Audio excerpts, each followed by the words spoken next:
Je pense qu'on peut démarrer déjà dans un premier temps. Bonjour à toutes et à tous.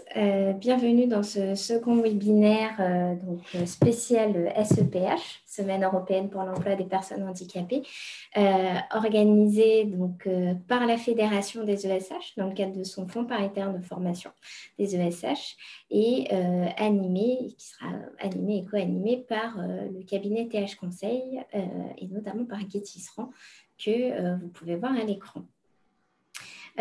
Aujourd'hui, dans le cadre de ce second webinaire, nous allons traiter d'un sujet qui est celui de comment prendre en compte le handicap dans son organisation de travail et notamment dans le cadre de la mise en œuvre du travail à distance.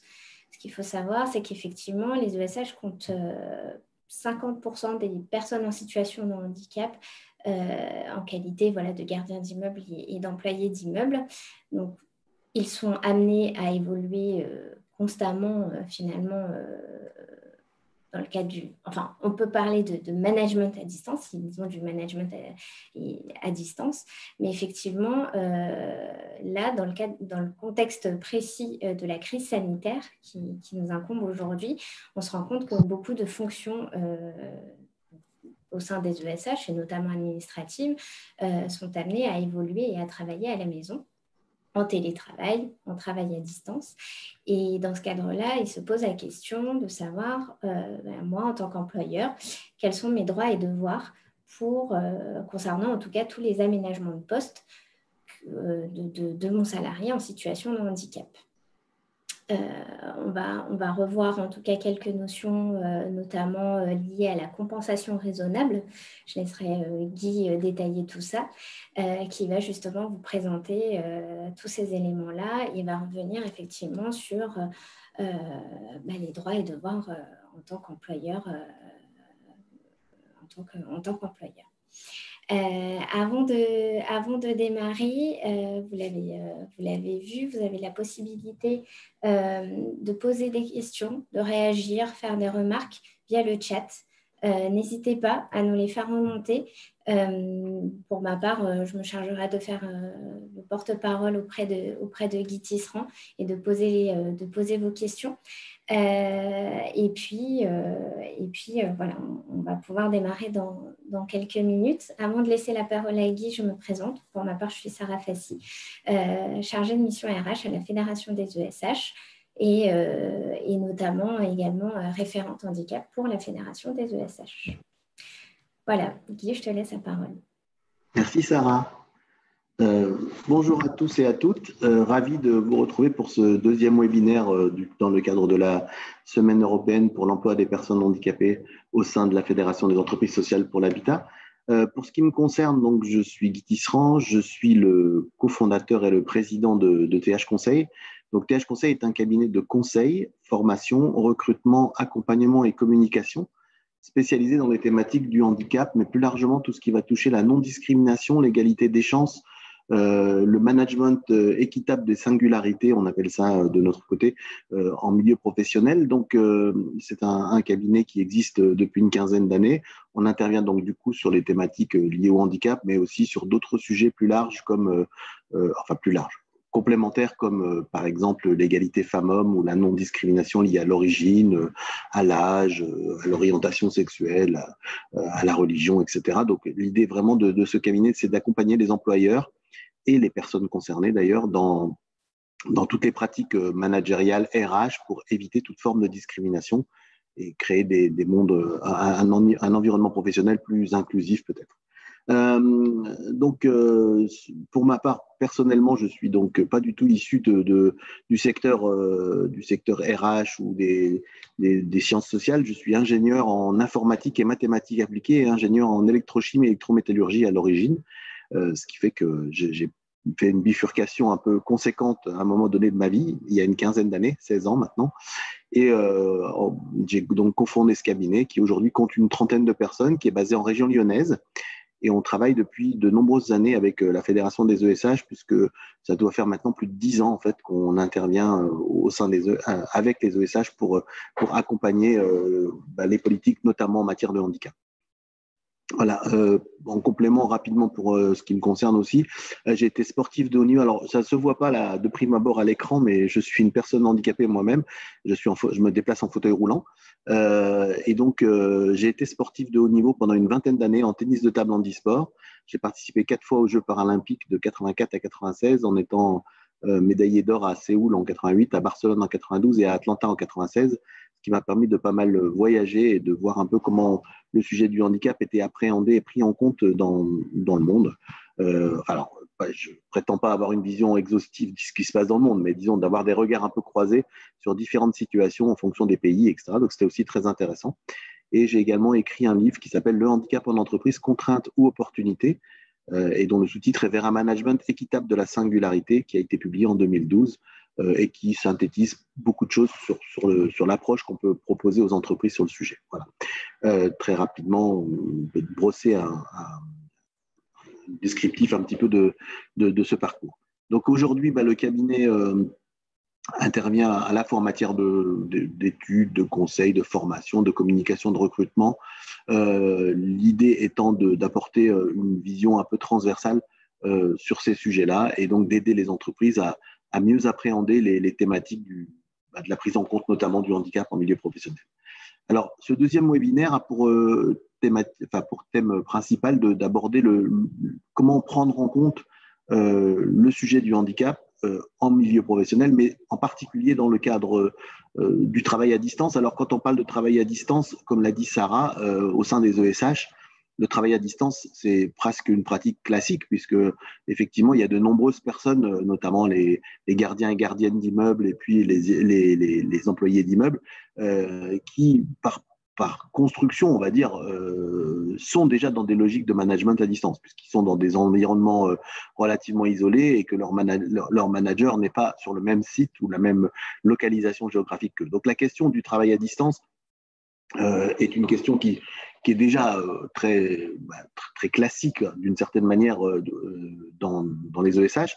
Alors, si vous voulez avoir un focus plus particulier sur le management à distance, ce que je vous invite à faire à ce moment-là, c'est à voir le premier webinaire qu'on a animé lundi et qui est en replay et qui vous permet aussi de pouvoir appréhender un peu ce qu'on peut être amené à prendre en compte dans le cadre vraiment du management à distance au sens large. Et puis là, je vais plutôt faire un focus sur la spécificité de l'organisation ou des changements d'organisation qui sont induits par la crise sanitaire en particulier et par la mise en œuvre de dispositifs de type télétravail ou travail à distance, mais dans un cadre non classique, j'allais dire. C'est-à-dire qu'il y a le travail à distance parce que c'est la structuration et que c'est l'organisation du travail qui induit le management à distance, pardon.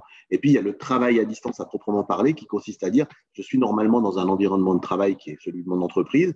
Et puis, à un moment donné, je vais me retrouver dans un autre environnement qui est, par exemple, à mon domicile, via le télétravail, parce que les conditions. Alors, soit parce que je le choisis et que l'entreprise met en place des dispositifs de télétravail, par exemple, avec un accord de télétravail, etc., on va y revenir, soit parce que j'y suis contraint du fait d'une crise sanitaire, comme c'est le cas actuellement, soit encore parce que le travail à distance devient une modalité de réponse à une problématique spécifique, par exemple pour une personne handicapée. Quelqu'un qui va être handicapé et qui va nécessiter qu'on mette en place du télétravail parce que c'est une modalité de réponse à ses besoins spécifiques. On va essayer d'aborder ces différents sujets et ces différentes situations en mettant en lumière ce que, comme le disait tout à l'heure Sarah, ce qui est du registre du droit et du devoir de l'entreprise, mais aussi de la personne elle-même.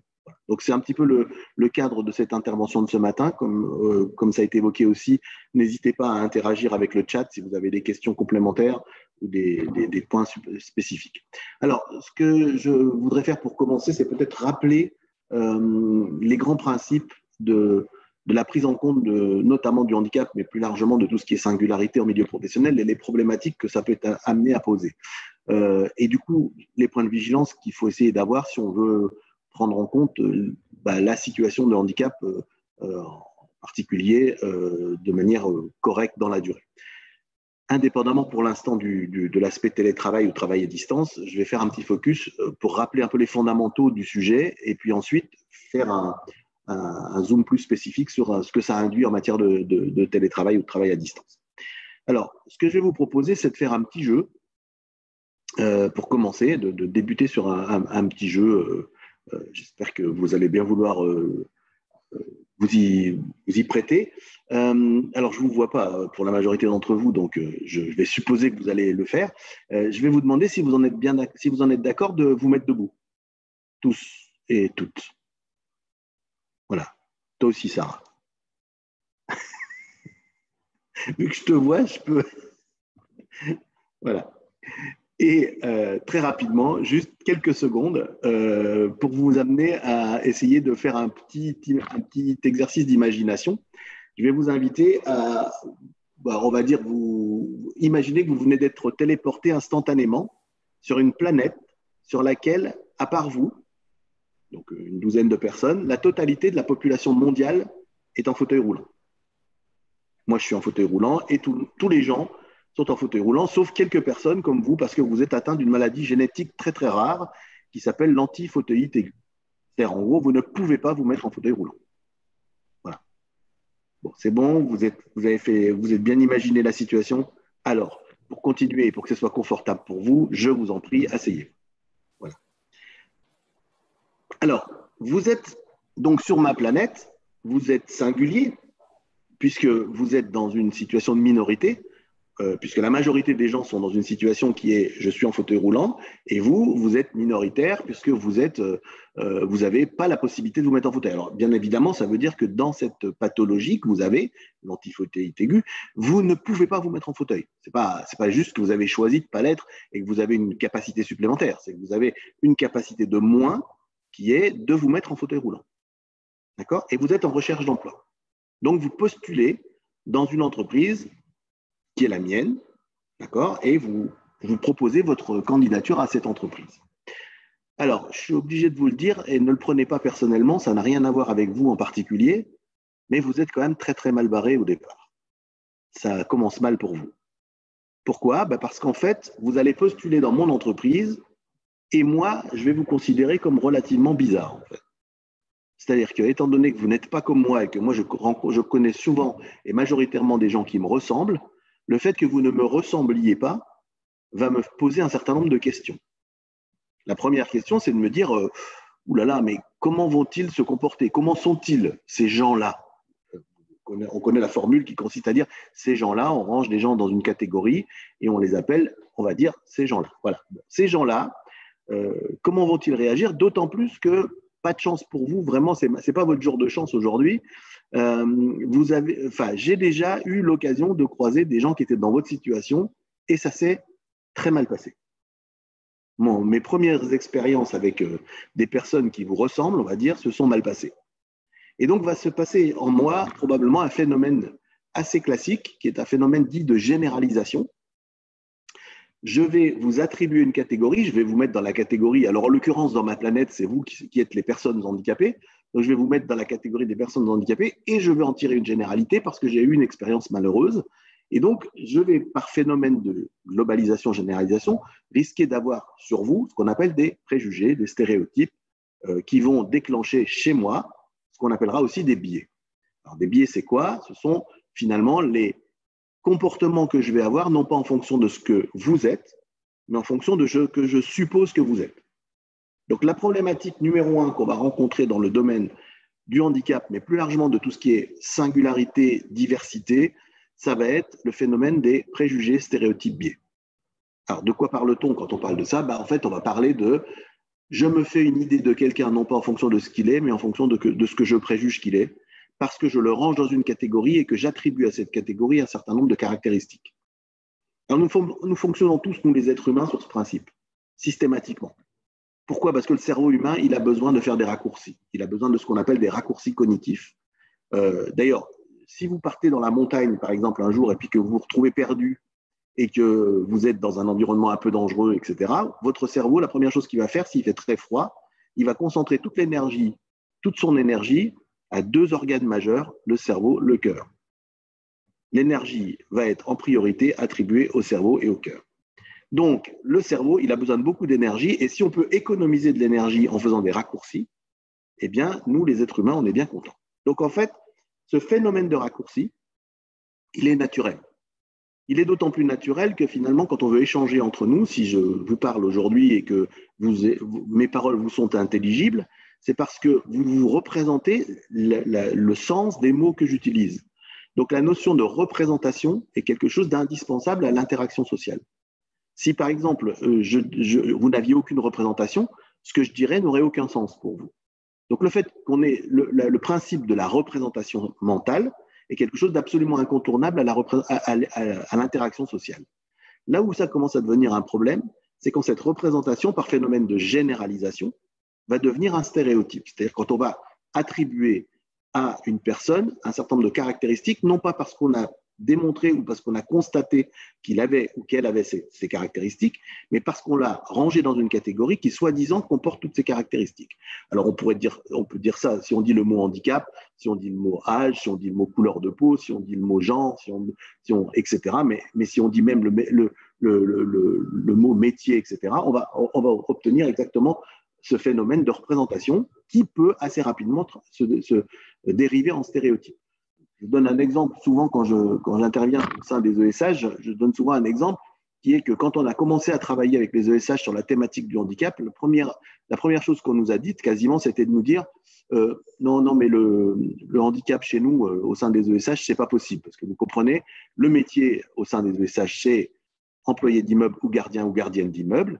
Et donc, avoir ces métiers-là en étant handicapé, c'est pas possible. Parce qu'il y a beaucoup de contraintes physiques, parce que c'est compliqué, enfin voilà. Et en fait, on s'est aperçu assez rapidement que 70% des personnes handicapées qui étaient en poste au sein des ESH étaient sur ces métiers de proximité. Alors, ça peut paraître paradoxal, et pourtant, c'est bien exactement ce qui s'est passé concrètement. Et pourquoi? Et du coup, le préjugé qui consistait à dire le handicap, c'est pas possible sur ces métiers-là, était finalement complètement erroné. Et pour autant, il avait quand même comme effet que les gens disaient, du coup, il n'y a pas de démarche spécifique à faire, par exemple, en matière de recrutement de personnes handicapées, puisque ces métiers sont incompatibles avec le handicap. Et donc, on voit l'effet des préjugés. Alors, cet effet des préjugés, on peut le retrouver dans plein de situations. Je raconte assez régulièrement une expérience personnelle où, pendant quelques temps, à une période donnée de ma vie, professionnelle, j'ai postulé sur un poste de manager dans un collectif de travail et où mon manager N+2 m'a dit écoute, le poste ne sera pas possible pour toi parce que c'est un poste dans lequel il y a beaucoup de déplacements. Et donc, je ne comprenais pas très bien ce qu'il voulait me dire. Et en fait, pour lui, le fait que j'étais en fauteuil roulant induisait le fait que l'incapacité pour moi de faire beaucoup de déplacements et donc du coup de prendre un poste dans lequel il y avait une grosse composante de déplacement. Et donc son préjugé était que, étant en fauteuil, je ne pouvais pas me déplacer facilement, et son biais décisionnel était que du coup il n'acceptait pas ma candidature sur un poste dans lequel il y avait beaucoup de déplacements. Donc on voit que ce phénomène de stéréotype préjugé, on va le retrouver très largement sur le sujet du handicap et plus largement sur des tas d'autres sujets. On voit assez facilement et on imagine assez facilement les représentations qu'on peut avoir sur des tas de catégories. Ça marche même sur les métiers, ça marche sur les origines régionales, géographiques, etc. Enfin, on a tous finalement des préjugés. Alors, ce qui est important, c'est d'avoir conscience que le fait, parfois on dit, quand on va faire une politique handicap, la première chose qu'on dit, on va fracturer les stéréotypes, on va casser les stéréotypes des gens. Ce n'est pas forcément possible en fait. C'est-à-dire que vivre sans stéréotype ou vivre en tout cas déjà sans représentation, ça c'est pas possible. Et vivre sans stéréotype, c'est quasiment pas possible parce que comme je le disais tout à l'heure, le cerveau humain, il a besoin de catégoriser. C'est plus facile pour lui, ça fait des raccourcis, ça permet de gagner du temps, ça permet de limiter des risques. C'est quelque chose d'utile. Donc, qui peut être utile en tout cas. Ce qui va être problématique, c'est pas nécessairement le stéréotype lui-même, c'est l'impact que ce stéréotype aura sur nos comportements. C'est-à-dire que c'est les biais induits par les stéréotypes.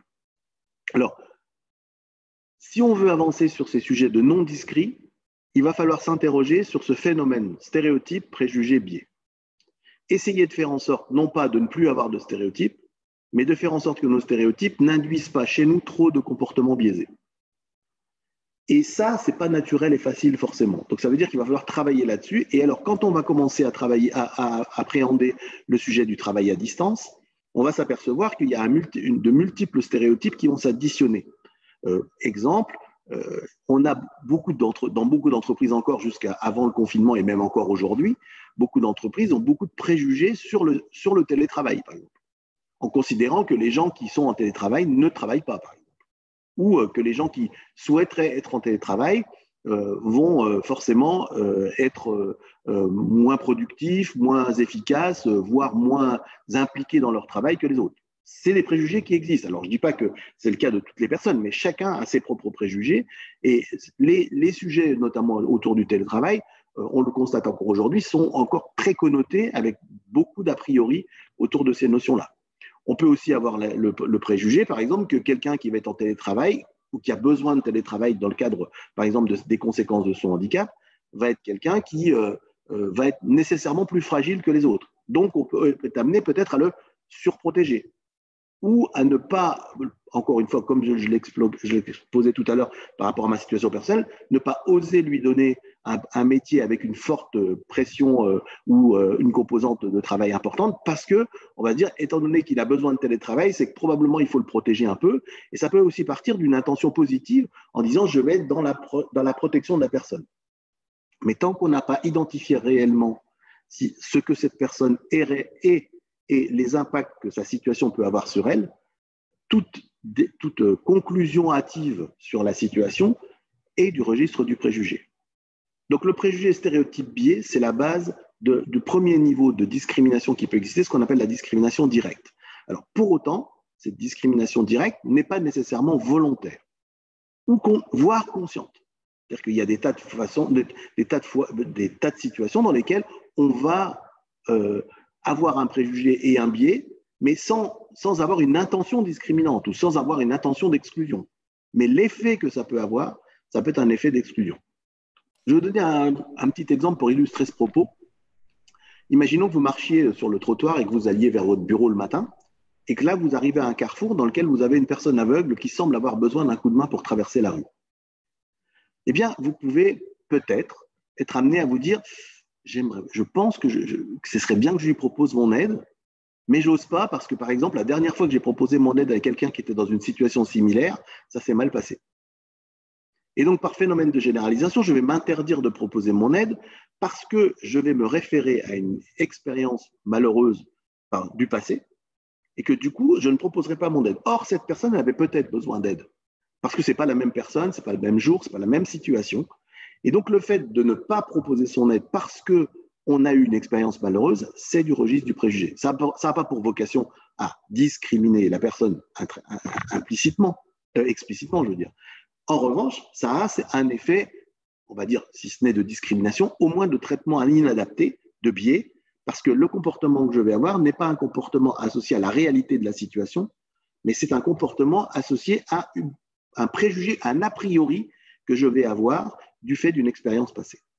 Donc, si on veut travailler sur la non-discrit au sens large, ce qui va être fondamental, c'est d'être vigilant, non pas exclusivement sur ces préjugés stéréotypes, même si, puisque de toute façon, on ne pourra pas ne pas en avoir, même si bien évidemment, on peut quand même essayer d'y faire attention, mais d'abord et avant tout sur la notion de biais, c'est-à-dire l'impact que ces stéréotypes et préjugés peuvent avoir sur nos comportements. Alors, c'est vrai en général sur les thématiques du handicap, encore une fois, ça se transpose à plein d'autres situations, mais c'est vrai en particulier aussi dans des situations spécifiques que sont par exemple le travail à distance, comme je l'ai dit tout à l'heure, parce que les stéréotypes, les représentations, les a priori qu'on peut avoir vont se cumuler. On le voit bien d'ailleurs, les populations qui ont plusieurs singularités, alors on a tous des multiples singularités, mais une personne qui va avoir plusieurs singularités visibles ou qu'on peut constater vont se voir affubler souvent des caractéristiques par principe, des caractéristiques de l'ensemble de ces singularités. Et donc, en fait, les stéréotypes qu'on peut avoir, des différents constats qu'on peut faire ou des différentes catégories qu'on peut imaginer vont s'additionner. Donc, si on veut être non discriminant, eh bien, on va être amené à s'interroger et à être vigilant sur ces notions de stéréotypes, préjugés, biais. Et d'ailleurs, je vais vous montrer, alors je reviendrai là tout à l'heure. Voilà. La notion de stéréotype, préjugé, biais, on la retrouve et elle se décline de la manière suivante. Au départ, on a une représentation qui va induire chez nous ou qui peut induire chez nous un stéréotype par phénomène de généralisation, qui déclenche un préjugé, c'est-à-dire préjugé, ça veut dire juger avant, et qui va risquer de fabriquer en tout cas des biais décisionnels, c'est-à-dire des comportements inadaptés, non pas liés à la situation réellement de la personne, mais aux préjugés qu'on avait à l'origine. Alors, quelques stéréotypes ou préjugés qu'on peut avoir sur le contexte spécifique, par exemple, du travail à distance ou du télétravail. Alors, il y a 3 grands types de stéréotypes existants. Il y a ce qu'on appelle les hétérostéréotypes, les autostéréotypes et les métastéréotypes.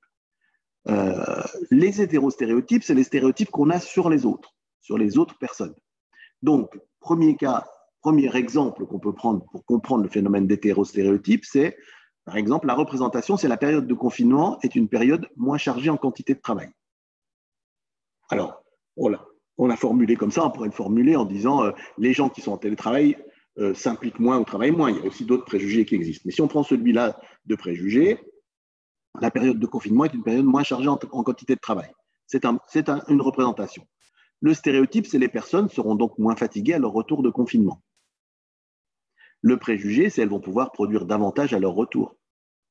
Le biais décisionnel, c'est mes exigences professionnelles vont être supérieures au moment de mon retour.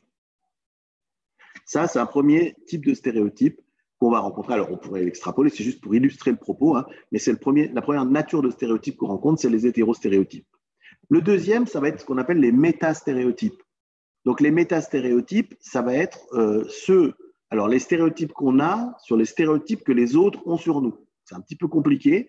C'est le stéréotype ou le préjugé qu'on va avoir sur une personne, enfin, sur les préjugés que cette personne aura sur moi. Exemple, je pense que mon manager fait une séparation nette entre vie pro et vie perso. Ça, c'est une représentation. Je me représente ça dans l'esprit de mon manager. Le stéréotype, ça va être ma situation personnelle ne concerne pas et n'intéresse pas l'entreprise, du coup. Et du coup, si je parle de mes fragilités personnelles, mon manager va considérer cela comme déplacé. Et mon biais, ça va être je gère tous mes besoins spécifiques par mes propres moyens.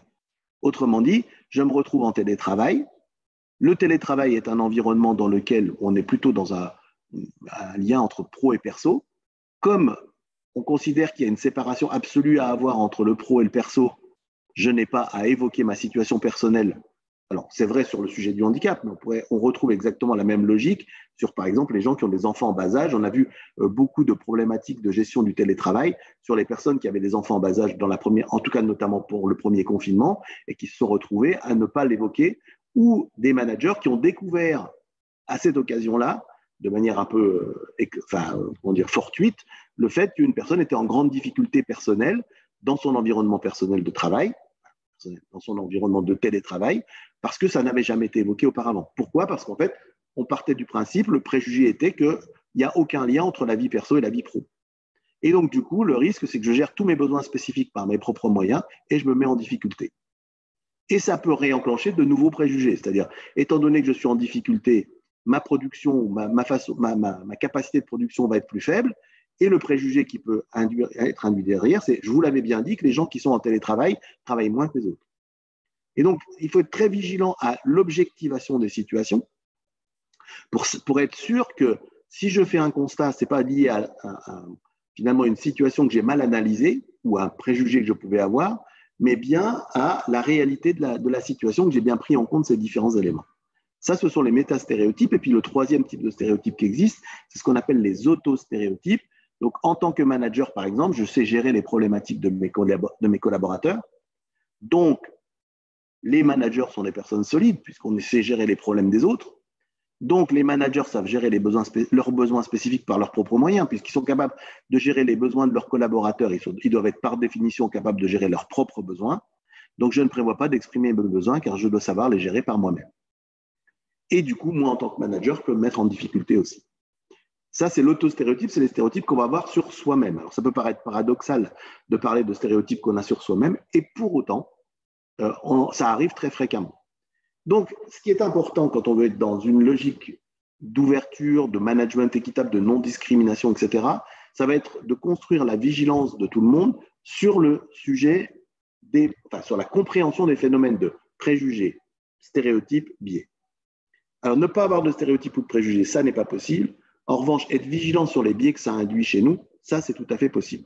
Donc, la structuration de la compréhension de ces phénomènes-là est très importante quand on veut derrière pouvoir être dans un management, une gestion RH, une politique handicap apaisée, efficace et apaisée, parce que dès qu'on va reposer sur des stéréotypes, on risque fort finalement de biaiser l'approche qu'on va avoir. Et du coup, comme les stéréotypes s'additionnent, le fait de se retrouver dans un contexte un peu décalé, un peu inhabituel, induisant obligatoirement, par exemple, du télétravail, ben, on va avoir un phénomène qui peut auto-alimenter les stéréotypes et se retrouver dans un contexte dans lequel, finalement, ça va plutôt dériver du côté négatif parce qu'on aura beaucoup de préjugés sur telle ou telle catégorie de personnel et en plus, s'ajoutera les préjugés stéréotypes qu'on peut avoir sur le sujet du télétravail, du travail à distance, etc.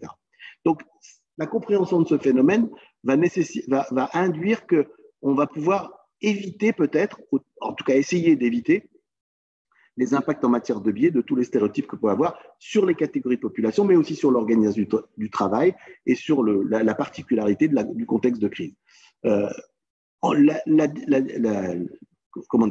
stéréotypes et préjugés, en plus, se nourrissent beaucoup de l'ignorance. Or, quand on va être en télétravail ou en travail à distance, la problématique, c'est que moins on est près de quelqu'un, plus ce sont les préjugés qui gouvernent. Parce que plus on est près de quelqu'un, plus on a une capacité à se faire une connaissance réelle et objective de la situation. Les stéréotypes sont souvent construits autour d'ignorance, d'une part, et d'autre part, d'émotions aussi. C'est-à-dire que ce qu'on a vécu par le passé va fabriquer chez nous des préjugés qui vont pouvoir être transposés sur les autres. Si jamais on est dans du travail à distance, eh bien, on a encore moins la capacité qu'au quotidien quand on est dans le même bureau ou au même endroit. Alors, quand on travaille à distance, ça marche au télétravail, mais aussi comme on l'évoquait tout à l'heure, sur le fait d'être isolé dans un environnement de travail et de ne voir son manager que de manière relativement ponctuelle. Plus on va être dans une relation ponctuelle, plus le risque de fabriquer des stéréotypes à travers un ou deux constats qu'on a fait. Par exemple, on arrive sur un site, sur un immeuble, et puis on voit quelque chose on va en tirer une généralité, alors que si ça se trouve, c'est un cas tout à fait particulier. Il s'est passé quelque chose de spécifique ce jour-là, et on risque d'en tirer une conclusion parce que ce n'est pas au quotidien qu'on voit les choses, on se fabrique une réalité à partir de bribes de constats qui sont plus ponctuels que la réalité. En fait, on n'a pas une vision globale de la réalité. Du coup, une vraie importance de structurer la connaissance de ce phénomène de représentation stéréotype, préjugés, biais pour l'ensemble des acteurs de l'entreprise, pour éviter justement que ce soit les biais qui gouvernent la relation, le management et la gestion des collaborateurs en termes de RH, par exemple. Ça, c'est le premier.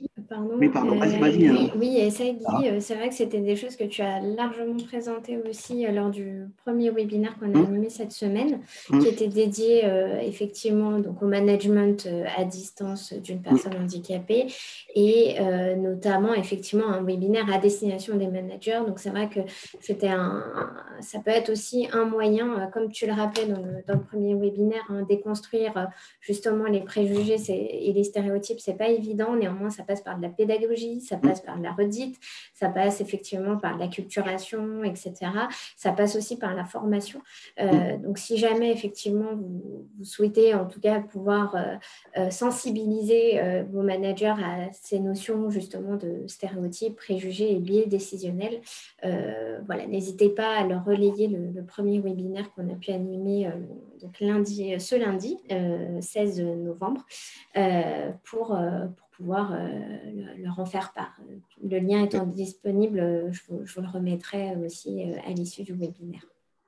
J'ajouterais même aussi, sauf erreur, Sarah, que en plus vous avez le SPOC, enfin la formation en ligne sur le management des personnes handicapées qui est toujours opérationnelle et disponible, je crois. Exactement, c'est vrai que dans le cadre du Fonds paritaire de formation des ESH, au-delà de ces webinaires là qu'on anime, donc qu'on a animé lundi et qu'on anime aujourd'hui, donc là qui sont vraiment dédiés à la SEPH. On anime tout au long de l'année, enfin en tout cas on propose tout au long de l'année un parcours e-learning en format asynchrone, donc sur le thème du management d'une personne handicapée, qui est décomposé en 3 parties, qui revient tout d'abord sur l'histoire du handicap et ses acteurs, donc qui présente vraiment le champ et l'écosystème du handicap.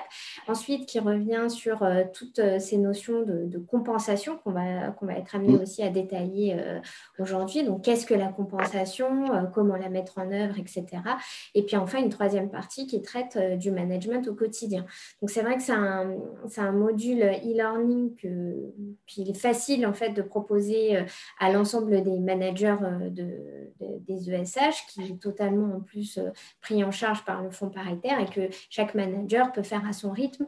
Donc c'est vrai que l'un des moyens de déconstruire, justement, alors pas déconstruire, on ne peut pas déconstruire des stéréotypes, ça je l'ai bien retenu, mais en tout cas d'influer sur les stéréotypes et les préjugés en entreprise, ça peut être effectivement de proposer cette formation à vos collaborateurs. L'idée étant de réduire les biais finalement, de faire en sorte que les gens conscientisent leurs biais et du coup évitent que ces biais faussent leur comportement. Alors, quel que soit d'ailleurs, ça peut être en tant que collègue de travail, en tant que manager, en tant qu'RH, il y a vraiment, dans toutes les situations, on peut être confronté à cette problématique-là. Alors, le deuxième grand sujet à aborder, effectivement, c'est la notion de compensation des conséquences du handicap. Sarah vient d'en parler.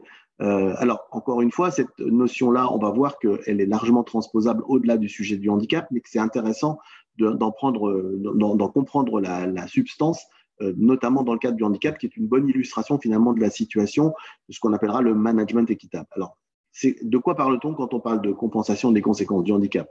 Eh bien, on parle du fait que tout le monde, chaque personne, on va dire chacun d'entre nous, nous pouvons avoir à un moment donné de notre vie des besoins spécifiques. Alors, ça peut être des besoins tout à fait temporaires, ponctuels, dans le cadre notamment, par exemple, de l'arrivée dans une entreprise. On a un besoin d'être accompagné, d'être formé, d'être peut-être un peu tutoré, coaché pour pouvoir s'intégrer dans les meilleures conditions au sein de l'entreprise. Mais ça peut être aussi des besoins plus spécifiques, plus particuliers, qui sont liés à une situation particulière, comme celle, par exemple, comme celle du handicap, c'est-à-dire les conséquences du handicap de la personne. Et donc, la problématique que ça pose dans les entreprises souvent, c'est que les entreprises sont souvent organisées autour d'une logique, on va dire, plus ou moins de standardisation. C'est-à-dire qu'on va organiser le travail de telle manière qu'il soit le plus efficace possible. Et pour ça, on va s'appuyer sur une logique de standard, de process, de règles à suivre, etc., et d'organisation standardisée du travail. Le problème, c'est que la standardisation du travail, si on le prend de manière extrêmement formelle, en disant tout le monde doit appliquer un traitement standardisé du travail, renvoie facilement à quelque chose qui est un peu structurel au sein de notre société, de notre culture, qui est la notion d'égalité. Sauf que la notion d'égalité, quand on la pousse un peu trop loin ou très loin, on arrive assez rapidement à une logique qui va être ce qu'on appelle de l'égalitarisme. Alors l'égalitarisme, c'est quoi? Finalement, c'est tout le monde est pareil. Tout le monde doit être traité à la même enseigne et avoir la même réponse. Alors, c'est un principe qui, d'abord, on est bien sur liberté, égalité, fraternité. Alors, quand on parle d'égalité, la notion d'égalité, en fait, finalement, elle n'existe pas tellement, puisque c'est George Orwell dans La ferme des animaux qui disait « on est tous égaux, mais il y en a qui sont plus égaux que les autres ». C'est-à-dire qu'on est, par définition, différents, singuliers, donc forcément, l'égalité formelle ne peut pas exister. Pour qu'elle puisse être appliquée, il faudrait absolument que tout le monde soit identique. Or, ce n'est pas le cas. Et donc, le risque de la notion d'égalité, c'est le glissement vers l'égalitarisme. C'est-à-dire, c'est le fait de se dire, c'est à la personne, finalement, de s'adapter à l'environnement. Et exclusivement dans le sens-là. Or, je tiens à rappeler quand même que dans le Code du travail, il est écrit depuis 1993 que c'est le travail qui doit s'adapter à l'homme et non l'inverse. Il y a encore beaucoup d'environnements dans lesquels ce principe n'est même pas connu, voire pas appliqué. Et donc, la problématique de l'égalitarisme, c'est que ça va devenir, par définition, presque antinomique avec la prise en compte de la singularité. Pourquoi? Parce qu'en fait, si jamais je suis égalitariste, je m'attends à ce que la personne s'adapte à l'environnement. Et ça, c'est le modèle dans le domaine du handicap, c'est le modèle qui a prévalu pendant de très nombreuses années, qu'on appelle le modèle médical du handicap. C'est-à-dire le modèle médical du handicap, c'est la personne doit s'adapter à l'environnement. Alors que si on veut pouvoir prendre en compte les sujets de handicap et de diversité au sens large, il faut non seulement évidemment que la personne s'adapte, comme tout le monde d'ailleurs, mais il faut aussi que l'environnement soit en capacité de s'adapter à la personne. C'est ce qu'on appelle, c'est le passage d'un modèle dit médical du handicap, encore une fois, qui consiste à dire c'est la personne qui doit s'adapter, à un modèle sociétal du handicap qui consiste à dire c'est à l'environnement de s'adapter à la personne. Et ça, c'est important d'être en capacité de bien comprendre ce phénomène, parce que sinon, on va être logiquement dans l'exclusion. Pourquoi? Parce qu'en fait, on va se retrouver face à une organisation extrêmement standardisée, et le corollaire de la standardisation, c'est l'égalitarisme. C'est-à-dire, vous avez le droit d'être différent pourvu que vous soyez pareil. Et ça, bien évidemment, c'est un peu compliqué à mettre en œuvre quand on a des gens qui ont des besoins singuliers. C'est-à-dire, si vous prenez quelqu'un qui est sourd, qui est aveugle ou qui est en fauteuil roulant, si vous lui donnez exactement la même réponse que tous les autres, on va vite constater que ça va être un échec. Parce qu'évidemment, si on n'adapte pas l'environnement à la personne, on ne va pas pouvoir intégrer cette personne. Donc, la question de fond, ça va être de savoir comment je vais pouvoir trouver un juste milieu entre une logique de standardisation complète et une logique de personnalisation totale. Si on est dans une standardisation complète, on est dans l'élimination de la singularité, puisqu'on va s'attendre à ce que la personne s'adapte complètement à l'environnement. Quand on est dans une logique de personnalisation complète, on va rentrer dans un phénomène, dans un système extrêmement difficile à gérer, puisque là, on va être dans un grand bazar. Moi, par exemple, des entreprises qui sont dans la personnalisation totale, j'en ai déjà rencontré beaucoup, c'est toutes les entreprises de une personne. À partir du moment où on est deux, ça devient compliqué d'être dans la personnalisation absolue. Si on n'a pas de règles, pas de cadre, pas de process, ça ne fonctionne pas non plus. Donc, l'idée n'est pas d'entrer dans une logique extrême dans un côté ou de l'autre, c'est de trouver un peu un équilibre entre tout ça. De la même façon, l'égalitarisme, c'est la négation de la singularité, alors que le communautarisme, qui est l'extrême inverse, c'est la réduction à la singularité. Ça consisterait à dire que finalement, on va manager les gens par catégorie. Alors évidemment, c'est une problématique aussi, et ça peut être vite vecteur de ce qu'on appellera discrimination positive, par exemple. À l'inverse, l'égalitarisme, ça va être la négation des singularités, et donc ça va être l'exclusion des gens qui ont des besoins singuliers. Et donc le tout, si on veut être non discriminant, là pour le coup, alors non pas directement, mais indirectement, c'est la deuxième potentialité de discrimination, c'est le refus de la singularité. Dans le domaine du handicap, par exemple, on a vu cette évolution sociétale assez forte depuis un certain nombre d'années désormais, même s'il reste encore beaucoup de choses à faire, mais il y a eu quand même une évolution sociétale tout à fait significative qui a consisté à passer d'une vision qu'on appelait médicale du handicap, qui consistait à dire c'est à la personne de s'adapter, à une vision dite sociétale du handicap, qui consiste à dire c'est à l'environnement de s'adapter. Exemple très clair pour illustrer ça, je pense, c'est de dire pendant très longtemps, on a dit les personnes handicapées ne peuvent pas se déplacer normalement. En disant ça, on dit c'est la personne qui est le problème. Et puis depuis quelques années, on dit en fait le problème, c'est que ce sont les transports qui ne sont pas accessibles. Et là, on dit c'est l'environnement qui est le problème. Donc on s'aperçoit on dit la même chose, c'est-à-dire que la personne va avoir du mal à aller d'un point A à un point B, mais on positionne la responsabilité ou la solution pas au même endroit. Donc si on veut être non discriminant et si on veut s'ouvrir à des politiques dites de diversité ou d'inclusion et d'égalité des chances, on est obligé de se poser ce genre de questions et de trouver un milieu, on va dire un intermédiaire, qui va s'appeler la relation équitable. La relation équitable va reposer sur un principe de base qui est celui de la compensation des conséquences du handicap.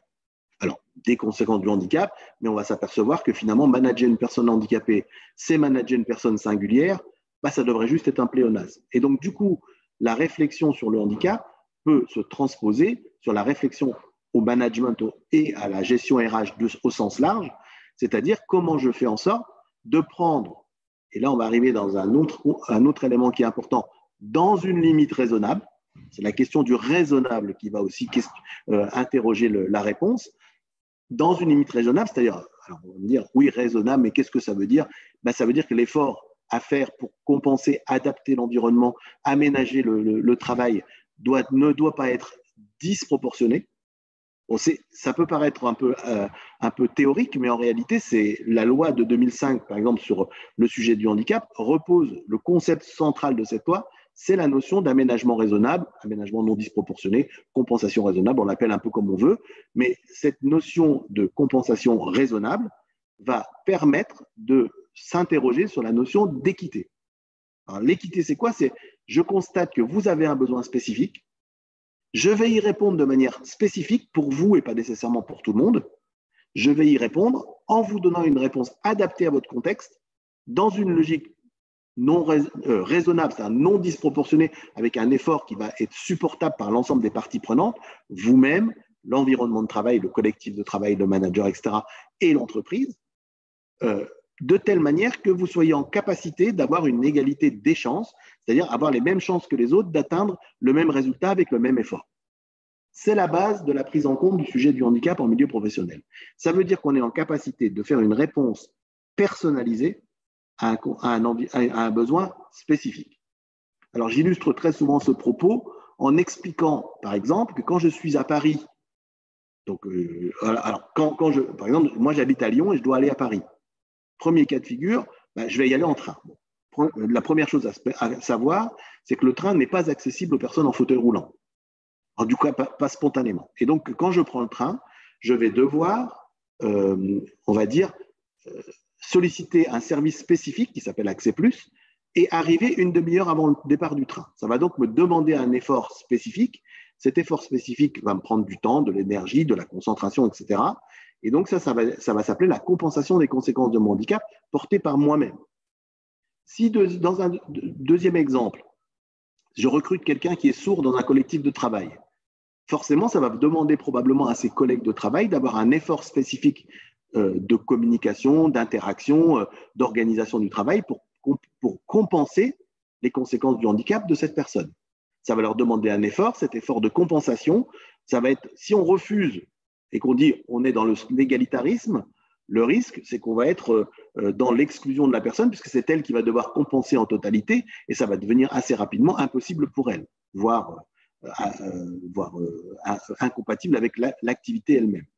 Donc, la compensation du collectif de travail va permettre de garantir, en tout cas de tendre vers une inclusion, une capacité pour la personne d'avoir son poste.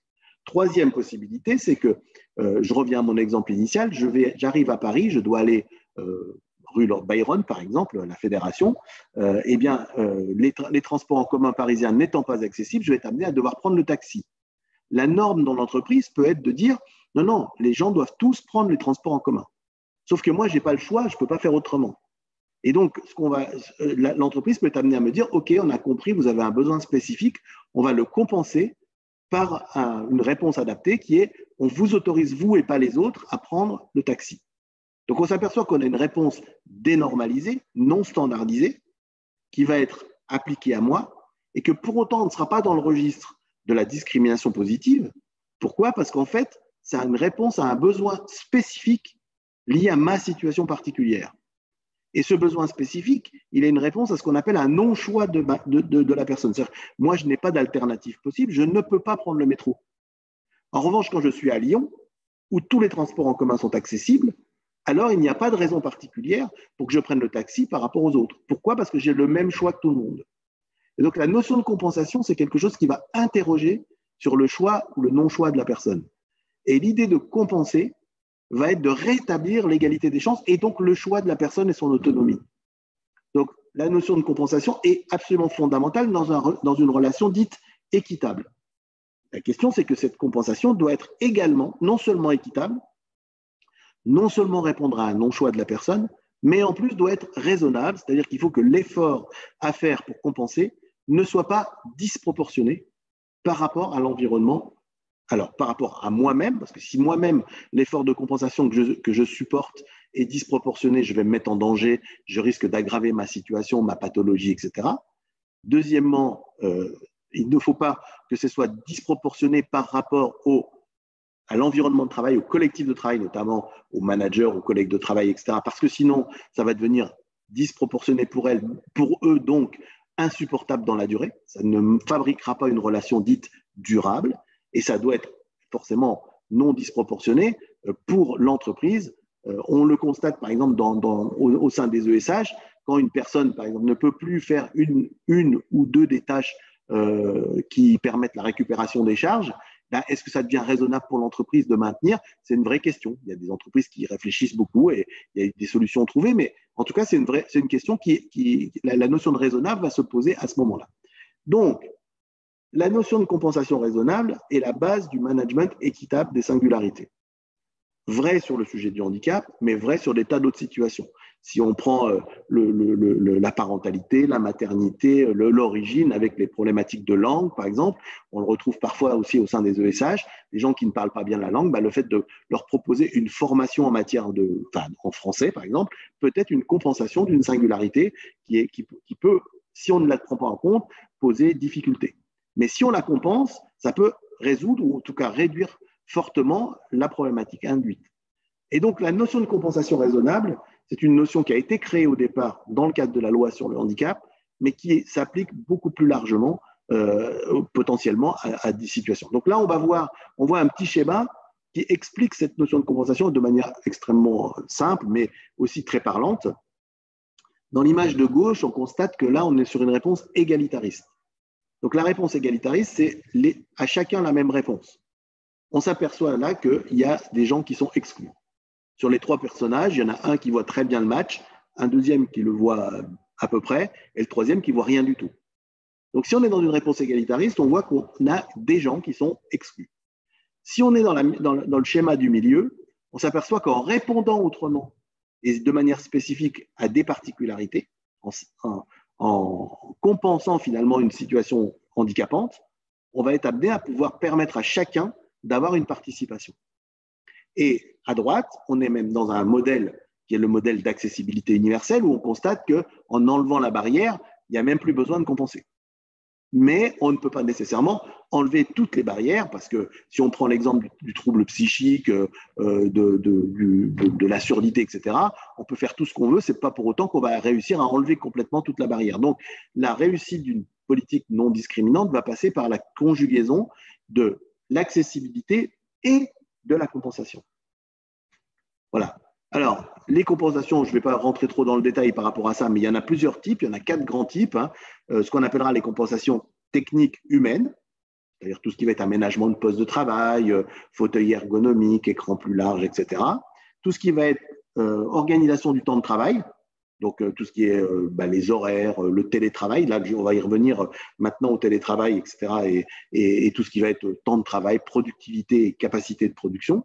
Il va y avoir tout ce qui est mise à niveau professionnel, c'est-à-dire des formations.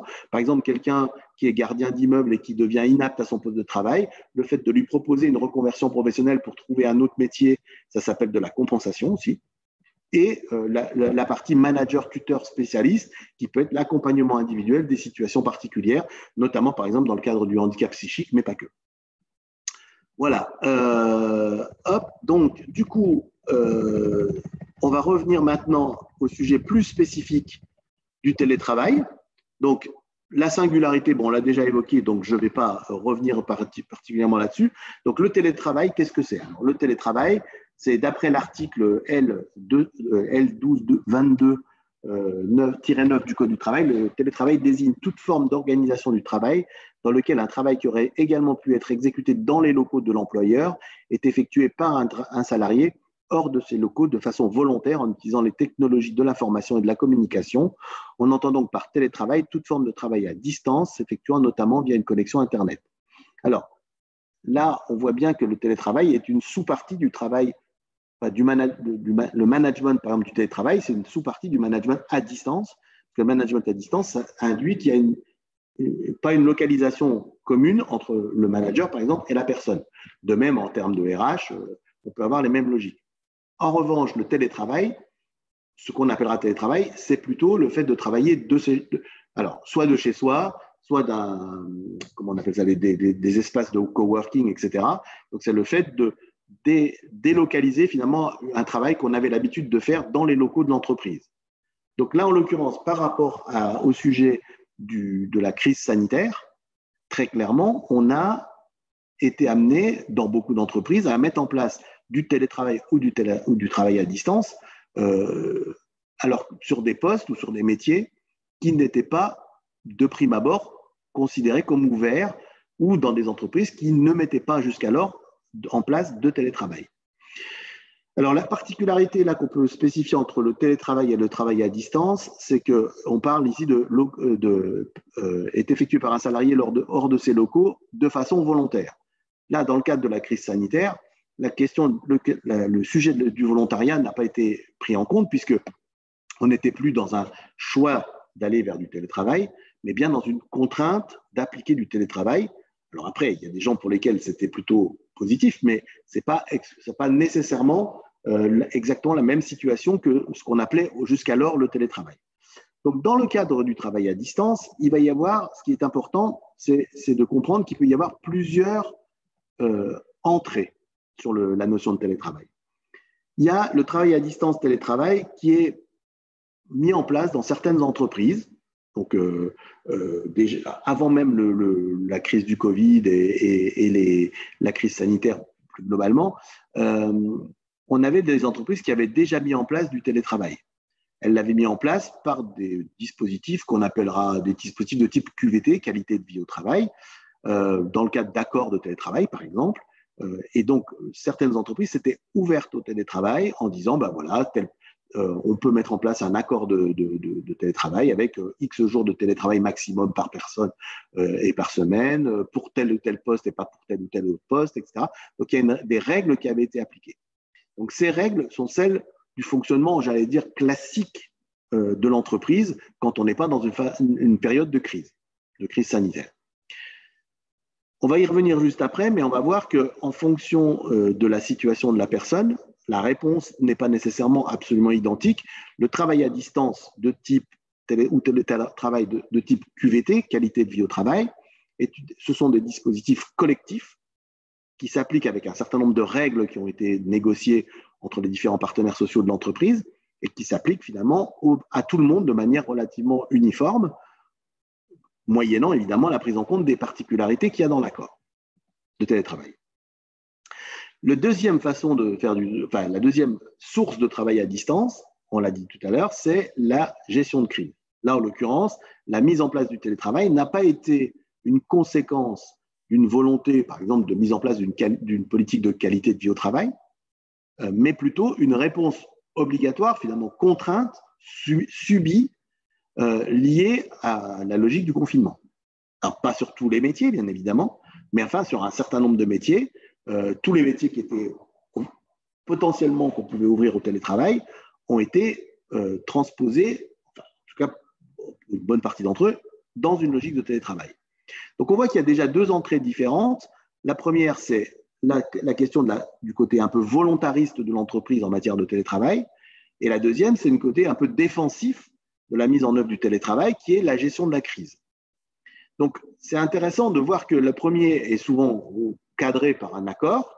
La deuxième a été mise en place de manière un peu plus, j'allais dire, empirique et en réaction par rapport à une situation particulière.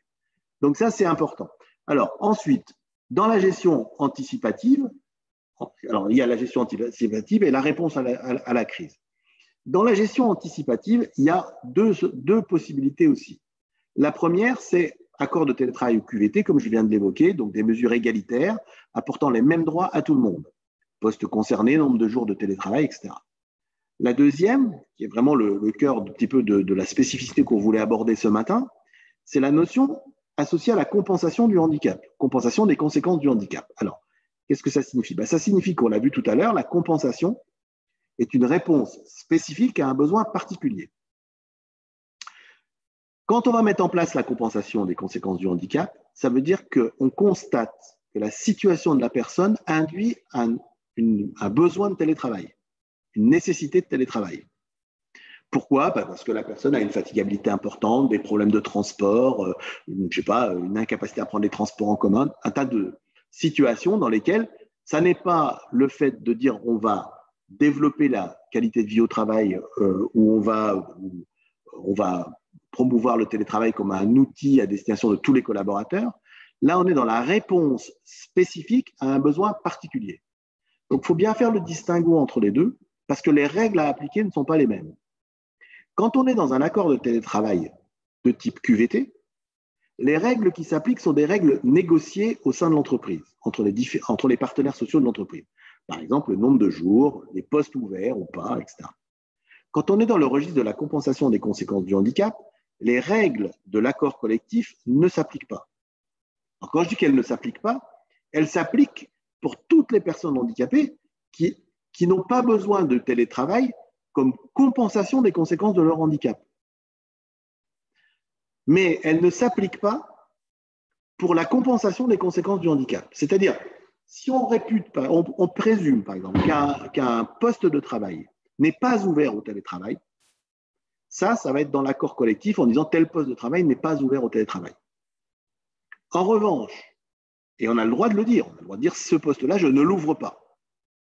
En revanche, je ne peux pas argumenter en disant ce poste n'étant pas ouvert au télétravail, vous êtes sur ce poste, vous ne pouvez pas prétendre au télétravail, alors qu'on est dans le registre de la compensation des conséquences du handicap, la réponse ne peut pas être celle-là. On ne peut pas s'appuyer sur une règle de type collective, type QVT, pour refuser le télétravail à quelqu'un à une personne pour laquelle ce besoin de télétravail est un besoin de compensation.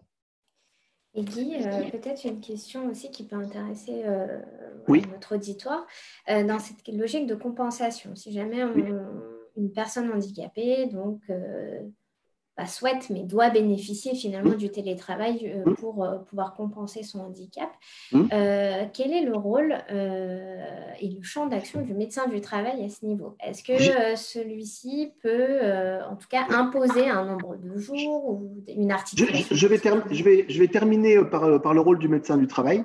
Je vais vraiment arriver dessus à la fin. Je pose déjà les principes du télétravail et ensuite j'arrive sur le rôle du médecin et comment on peut être en interaction et en échange avec le médecin, quelles sont les prérogatives et les limites aussi du rôle du médecin du travail. J'y arrive juste après. Parfait. Voilà. Donc, je voulais juste déjà poser la différence qui existe entre le télétravail comme modalité de QVT et le télétravail comme modalité de compensation. Ce n'est pas la même chose, en fait. C'est-à-dire que quand on est dans le registre de la compensation, une règle générale consistant à dire, par exemple, on n'a que, supposons, 10% des gens qui sont sur un poste donné qui peuvent mobiliser le télétravail le même jour sur ce poste-là. Cette règle, qui s'applique de manière globale à l'ensemble des collaborateurs de l'entreprise, doit pouvoir être requestionnée. Ça ne veut pas dire qu'il faut dire oui, ça veut dire qu'elle doit être requestionnée pour une personne pour laquelle ce serait une réponse à un besoin spécifique. Imaginons que sur ce poste, il y a déjà 10% des gens qui sont en télétravail. Une personne qui est handicapée, qui a un besoin de compensation, formule une demande, ou du moins on constate que le fait qu'elle puisse bénéficier du télétravail est une modalité de compensation. On ne peut pas répondre non sous prétexte qu'il y a déjà 10%. On doit être en capacité de dire « je vais investiguer la demande », et je dois questionner le côté raisonnable de la dénormalisation. Autrement dit, par exemple, si jamais j'ai 10 personnes sur 100 qui sont en télétravail et qu'une personne handicapée demande, alors que la règle c'est 10%, et qu'une personne handicapée demande, avec le médecin du travail, on y reviendra après, on constate qu'il a besoin de télétravail, c'est une compensation des conséquences de son handicap, ça fait donc une 11e personne, donc on casse la règle des 10%, eh bien, on ne peut pas dire non sous prétexte qu'il y a une règle dans l'accord collectif disant que c'est 10%. On doit étudier la possibilité de passer à 11% pour cette personne. De la même façon, si un poste est considéré comme n'étant pas ouvert au télétravail, mais qu'une personne handicapée a besoin de compensation et qu'elle est sur ce poste, l'entreprise doit étudier la possibilité pour cette personne, et seulement pour cette personne, éventuellement, de faire du télétravail.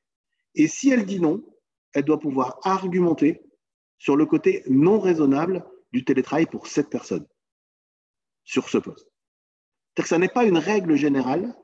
En fait, la notion de compensation, il faut comprendre une chose, c'est que c'est la dénormalisation du standard. Donc, répondre « je refuse parce que ça n'est pas le standard », ça n'est pas possible. C'est juste ce qu'on appellera de la discrimination indirecte. C'est-à-dire que le principe de la prise en compte des besoins spécifiques, c'est la capacité à dénormaliser une réponse par le principe de compensation. dans une limite qui est celle de raisonnable, par contre. C'est-à-dire qu'on a le droit de dire non si on est en capacité de démontrer que l'aménagement en question va mettre l'entreprise dans une situation difficile et que ça va être non raisonnable. On peut assez vite le comprendre quand on parle d'argent. Imaginons si on est avec, je ne sais pas, un aménagement de poste qui coûte 10 euros, ben, on va s'apercevoir très vite que oui, on va le faire. Si on a un aménagement de poste qui coûte 10 millions d'euros, ben, non, on ne va peut-être pas le faire. Et donc, c'est important de bien comprendre le distinguo qu'il y a entre les deux. Donc, la notion de compensation est une réponse à une situation particulière. On ne peut pas se réfugier ou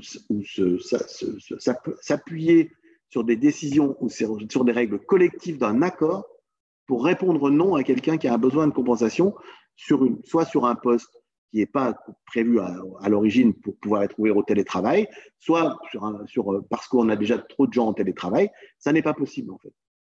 Il faut questionner la logique du raisonnable par rapport à ça. Donc ça, c'est un élément qui est très important à comprendre, parce que répondre à quelqu'un, vous sortez du cadre de l'accord global, et donc je vous refuse votre mesure de compensation, ça n'est pas autorisé, en fait. Et c'est important vraiment de bien l'avoir en tête, parce qu'il y a souvent une confusion en fait entre des règles collectives qui sont appliquées à tout le monde. Moi, j'ai souvent la question d'entreprises qui me disent « mais là, en fait, j'ai répondu non à la personne parce que ce poste n'est pas ouvert au télétravail ». Je dis « non, mais ça n'a rien à voir en fait ». C'est-à-dire que si le poste n'est pas ouvert au télétravail de base, vous ne pouvez pas lui répondre non si vous n'avez pas étudié la possibilité de le faire. Si vous arrivez à la conclusion, évidemment, si je suis gardien d'immeuble ou gardienne d'immeuble, et que je dis je vais faire mon travail à distance, évidemment ça va être compliqué, hein, parce que mon travail il comporte de l'activité opérationnelle sur site. Si jamais je ne peux pas faire cette activité opérationnelle sur site, ça ne va pas être raisonnable. Vous voyez, donc en fait, mais par contre, il faut quand même bien étudier la totalité du poste et de l'activité pour se dire, mais si j'organise avec une journée de télétravail, alors télétravail, c'est un peu caricatural puisqu'on est souvent logé sur le site, etc. Donc c'est un peu autre chose, mais on pourrait, dans une logique pour quelqu'un qui ne serait pas logé sur site, par exemple, on pourrait se dire, oui, mais est-ce qu'il n'y a pas une possibilité, par exemple, d'organiser le travail de telle manière qu'un jour par semaine, cette personne va faire tout le travail administratif qu'il a à faire, etc., si c'est un jour où il n'y a pas une nécessité obligatoirement d'avoir des activités opérationnelles sur site.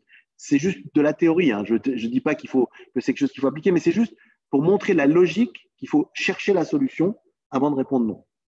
On ne peut pas répondre non par principe, c'est pas possible en fait. C'est ça, c'est l'idée même de la compensation, c'est de dire c'est la base de la dénormalisation du standard. Et là, on va revenir au rôle du médecin, parce que c'est vrai que c'est important de l'illustrer. Alors, le cadre légal, je ne vais pas revenir trop là-dessus. Alors, si une chose importante quand même par rapport à la notion de télétravail et de handicap, du coup, on me pose aussi souvent la question de savoir est-ce que je dois, si la personne est en télétravail, est-ce que je dois aménager son poste de travail à l'identique de son environnement de travail pro? Imaginons quelqu'un a un fauteuil ergonomique, un bureau réglable en hauteur, enfin, des aménagements techniques, par exemple, assez conséquents, qui ont coûté d'ailleurs assez cher, par exemple. Est-ce que je dois le transposer dans le milieu personnel?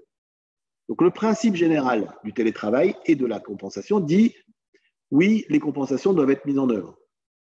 C'est-à-dire que si jamais je travaille et que j'ai besoin de compensation pour mon travail, j'en ai autant besoin chez moi, par exemple, que dans mon bureau.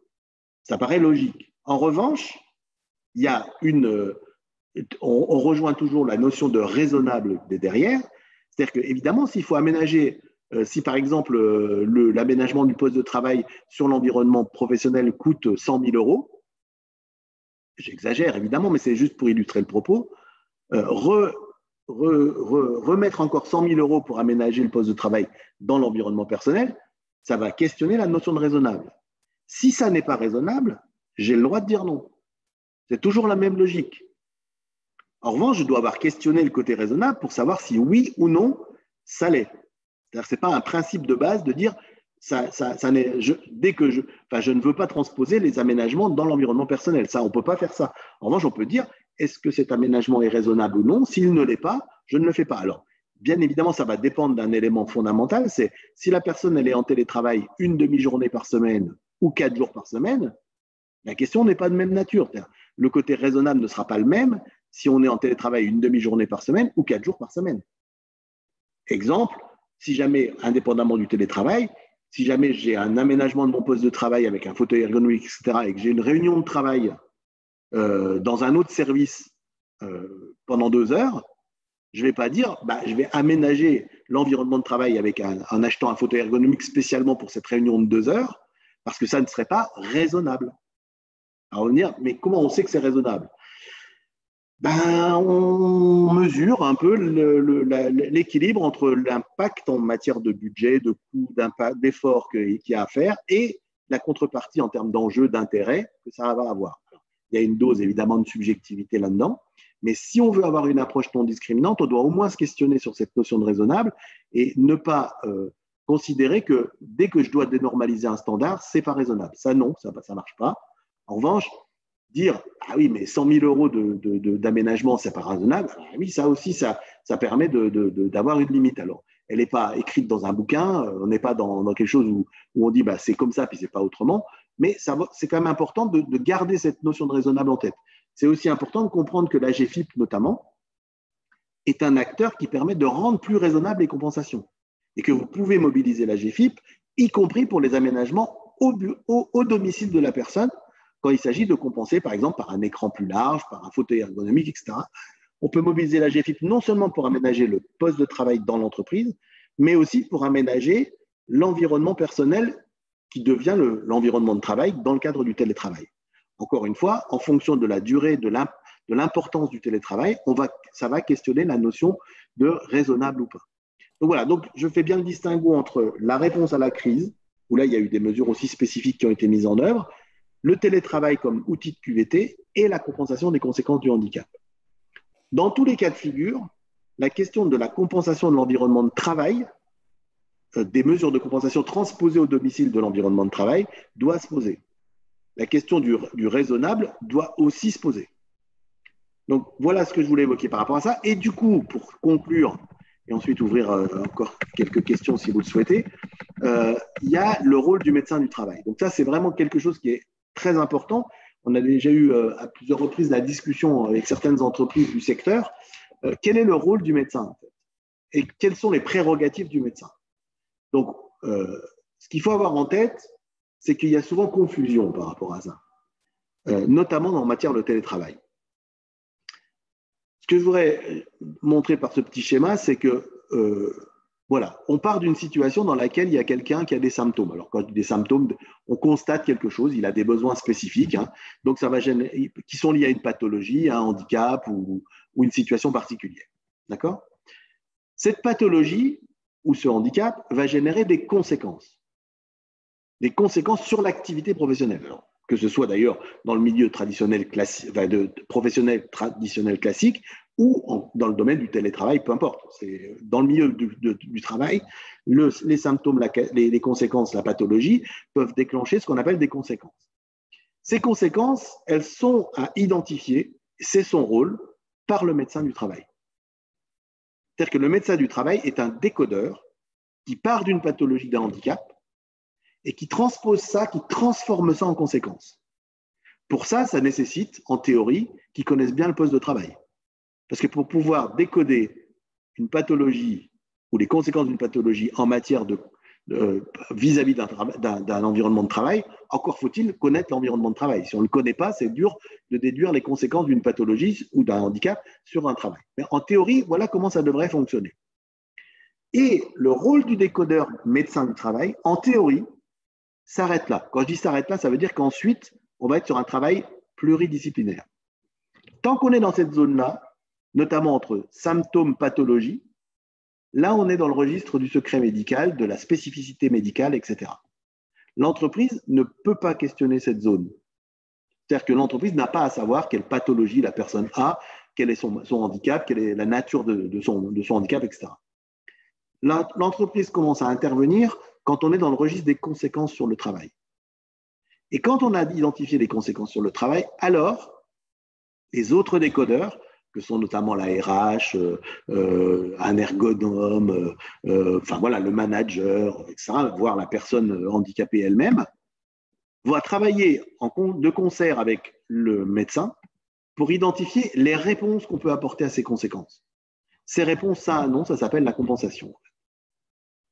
Et donc, cette logique de conséquence-réponse, elle est interrogée en logique pluridisciplinaire. Ça veut dire quoi? Ça veut dire que ce n'est pas le médecin seul qui doit décider des compensations. Et ça, c'est souvent quelque chose qui n'est pas bien compris. On a l'impression que le médecin, c'est le spécialiste de la compensation. Or, ça n'est pas le cas. Le médecin, c'est le spécialiste de la conséquence et non pas de la compensation. Bien sûr, il doit donner son aval pour dire ces mesures de compensation répondent bien aux conséquences du handicap et donc vont permettre une intégration ou un travail durable de la personne, mais ça n'est pas le médecin du travail qui est en théorie censé dire voilà les compensations. Ainsi, si vous recevez un avis médical disant 3 jours de télétravail par semaine pour cette personne, ça veut dire que le médecin outrepasse son rôle. Son rôle, c'est de dire cette personne a une fatigabilité importante, cette personne a besoin de réduire ses trajets, etc. Mais la réponse en matière de quelle est la solution de compensation à mettre en œuvre, ça n'est pas au médecin de dire c'est 3 jours de télétravail par semaine. Alors, a fortiori, ce n'est pas à lui de dire non plus télétravail quand il y a fatigue, parce que alors là, on n'a aucune idée de ce que ça veut dire. En fait, le rôle du médecin, c'est de dire il y a une fatigabilité, il y a telle conséquence par rapport au handicap vis-à-vis de son travail, et la réponse doit être étudiée en pluridisciplinarité. Et on a le droit de questionner, de contredire, d'invalider, enfin en tout cas de contester une décision d'un médecin en matière de mesures de compensation. On ne peut pas évidemment dire les conséquences, j'y crois pas, ça c'est le médecin qui doit dire les conséquences, elles sont telles, et ce que dit le médecin, à force de règles, puisque c'est lui qui sait faire le décodage entre la pathologie et les conséquences.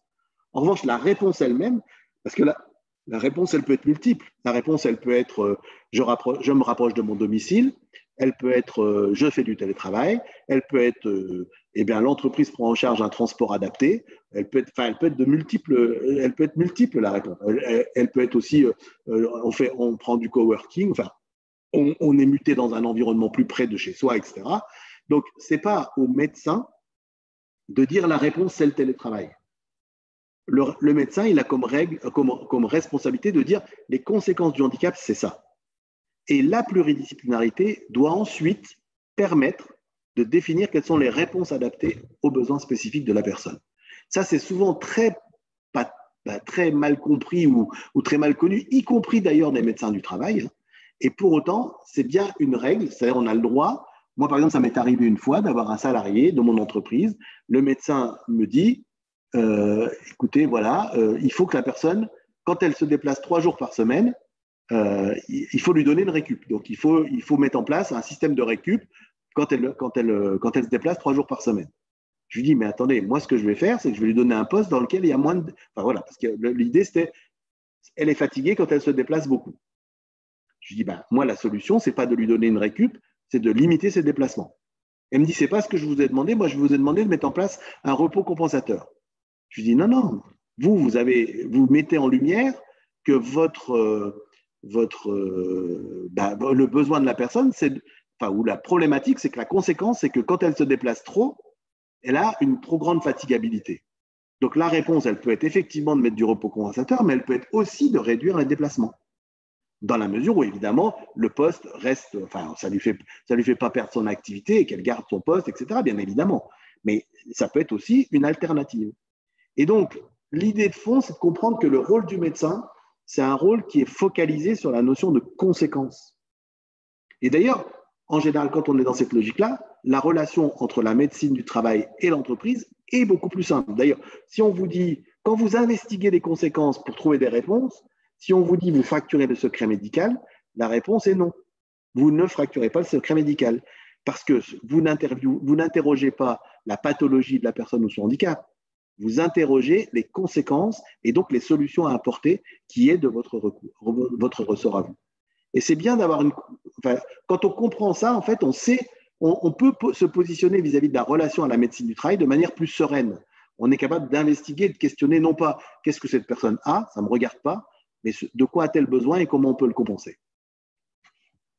Donc voilà ce que je voulais dire par rapport à ça. Et juste en conclusion rapidement, ça veut dire aussi que quand les compensations sont visibles et que le handicap est non visible notamment, c'est très important de sensibiliser l'environnement de travail pour que ce soit compris. Parce que sinon, il y a de forts risques qu'on ne comprenne pas pourquoi on dénormalise pour quelqu'un sans l'avoir expliqué. La pédagogie de la différence et de la singularité est importante. Dans le cadre du télétravail, la question est un petit peu différente puisque souvent les compensations, on ne les voit pas nécessairement. Mais enfin, ça veut dire quand même que cette question de l'aménagement de l'environnement et de la compensation doit vraiment être travaillée de manière pluridisciplinaire. Voilà, je vais m'arrêter là en termes d'intervention. Voilà, il reste quelques minutes. J'ai vu peut-être passer quelques remarques, j'ai pas été voir dans le détail, mais… Oui, Guy, du coup, je vais me permettre de te les faire remonter. En tout cas, on a une question qui est: est-ce qu'il faut un accord agréé sur le handicap pour pouvoir solliciter les aides de l'AGFIP? Alors non, c'est le contraire. C'est-à-dire que quand on a un accord agréé, on ne peut plus solliciter les aides de l'AGFIP. On peut solliciter les aides de l'AGFIP quand on n'est pas sous accord agréé. Ou alors quand on est sous accord agréé avec un taux d'emploi supérieur à 6%, enfin proche ou supérieur de 6%. C'est-à-dire que les accords agréés, c'est pour ça d'ailleurs aujourd'hui que dans les ESH, il y a, à ma connaissance, alors je ne sais pas si ça a changé récemment, mais à ma connaissance, il n'y a aucune entreprise sous accord. C'est parce que les taux d'emploi des personnes, de personnes handicapées au sein des ESH sont globalement proches de 6%, voire supérieurs à 6%. Donc le fait d'avoir un accord agréé, en fait, quand vous avez un accord agréé, ça veut dire que la contribution que vous versez à la GFIP, vous ne la versez plus et vous l'utilisez pour votre propre politique handicap. Mais si vous avez 6% ou plus de taux d'emploi, ça veut dire que d'ores et déjà, vous n'avez plus de contribution à verser. Et donc, ça veut dire que si vous faites un accord agréé, vous n'allez plus avoir d'aide du tout puisque vous n'aurez plus de contribution et vous ne pourrez pas mobiliser la GFIP. Bon, si vous avez plus de 6%, vous pouvez faire un accord agréé et avoir les aides de la GFIP quand même, c'est compatible. En revanche, dans ce cas-là, faire un accord interne avec vos IRP pour un engagement en matière de symboles, de communication, expliquer qu'on est engagé sur le sujet du handicap, c'est intéressant. En revanche, le faire agréer, ça n'a pas tellement de plus-value puisque l'agrément a surtout comme enjeu majeur de pouvoir mobiliser le montant de la contribution qu'on verserait à la GFIP pour une politique interne. Quand on n'a pas de contribution, quand on a un taux de plus de 6%, par exemple, l'agrément n'a pas d'intérêt en soi. Donc, on peut faire un accord non agréé, c'est possible aussi, mais l'accord agréé, donc, c'est majoritairement pour les entreprises. Alors, nous, on donne en général, la règle qu'on conseille plutôt d'avoir, c'est de dire, si on a un montant de contribution qui commence à atteindre 100 000 euros ou plus, là, c'est intéressant de commencer à se questionner sur la pertinence d'aller vers un accord agréé. En dessous, c'est pas forcément évident. Alors après, il faut analyser peut-être la situation plus en détail, mais on peut se poser la question. En revanche, faire un accord non agréé, ça a toujours du sens dans des logiques à la fois de NAO, mais aussi de portage politique du projet. Eh bien, écoute, merci. On n'a plus d'autres questions. En tout cas, moi, ce que je retiens de toute cette présentation, c'est qu'effectivement, on a bien vu, et ce qu'il faut retenir, en tout cas pour un employeur, c'est vraiment se questionner sur cette notion de raisonnabilité d'aménagement de poste, quel que soit effectivement le type de compensation à envisager, qu'elle soit technique ou humaine, organisationnelle, en matière de formation ou bien de tutorat. Il faut évaluer en fonction de sa culture d'entreprise, de son collectif de travail, mais également que la personne concernée, donc travailleur handicapé elle-même, puisse voir cette compensation comme raisonnable, en tout cas à son échelle. Donc, c'est vraiment inclure tous les acteurs et prendre en compte tous ces paramètres-là, au niveau de la direction, tout l'aspect budgétaire, au niveau effectivement de l'aspect un peu équitable et du collectif de travail en matière d'organisation et d'environnement de travail, et puis enfin au niveau de la personne concernée elle-même. Le télétravail et le changement des organisations est un vrai laboratoire de réflexion sur ces notions, parce que, comme je disais tout à l'heure, les règles générales ne peuvent pas être transposées dans le registre de la compensation Alors, dans le cadre du télétravail, comme d'ailleurs dans toute l'organisation du travail, la question de la compensation, c'est la capacité qu'on se donne de dénormaliser le standard dans une Oui, limite. Voilà. dans une limite raisonnable. Oui, bien sûr. Bon, en tout cas, merci. Si vous n'avez plus d'autres questions, mais je vous propose de terminer ce temps d'échange. Je le rappelle encore une fois, donc là, sur cette semaine, nous n'aurons plus de webinaire, malheureusement, donc plus la chance de te revoir, Guy. Mais néanmoins, on pourra se retrouver le 12 janvier prochain pour un prochain webinaire dédié donc, à la DETH et aux évolutions légales et réglementaires en lien avec ce sujet. Et puis, on vous donnera quelques billes aussi pour mieux comprendre votre contribution à GFIP. On vous fera parvenir le lien d'inscription d'ores et déjà. Donc, vous pouvez déjà noter cette date du 12 janvier. Le webinaire sera organisé à 11 h. On vous enverra le lien d'ici demain ou plus tard pour que vous puissiez vous y inscrire. Et également, ce que je voulais ajouter, c'est qu'on se retrouvera tout au long de l'année 2021 pour d'autres cycles de webinaires. Si jamais vous avez certains sujets que vous souhaitez voir traités sur des thématiques particulières, n'hésitez pas à nous les faire remonter pour qu'on puisse construire un programme et une présentation qui pourra répondre à vos questions. Bien écoutez, je regarde encore un petit peu les réactions, mais finalement, elles saluent toutes cette intervention. Donc, je vous remercie en tout cas également pour votre participation. Merci à toi, Guy, pour ta disponibilité et tes explications claires. Et en tout cas, je vous souhaite à toutes et tous... Sarah, excuse-moi, je te coupe, mais il y a juste encore une question sur serait-il possible d'avoir accès au PowerPoint de la présentation?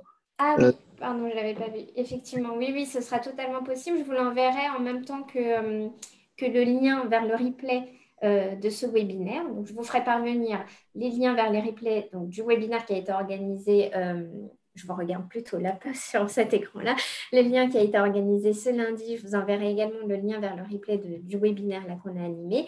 Et compilé à ça, je vous ferai parvenir donc, les présentations associées et puis également le lien d'inscription vers notre prochain webinaire du 12 janvier. Vous aurez tout par mail maximum demain. Voilà. J'espère avoir répondu à tout. En tout cas, voilà, encore une fois, merci à toutes et tous. Merci Guy. Et puis, voilà, on se dit au plus tard au 12 janvier. Et puis, sur ce, je vous souhaite une très belle fin de semaine et puis une très belle fin de matinée surtout. À bientôt. Au À revoir. bientôt. Merci beaucoup. Au revoir.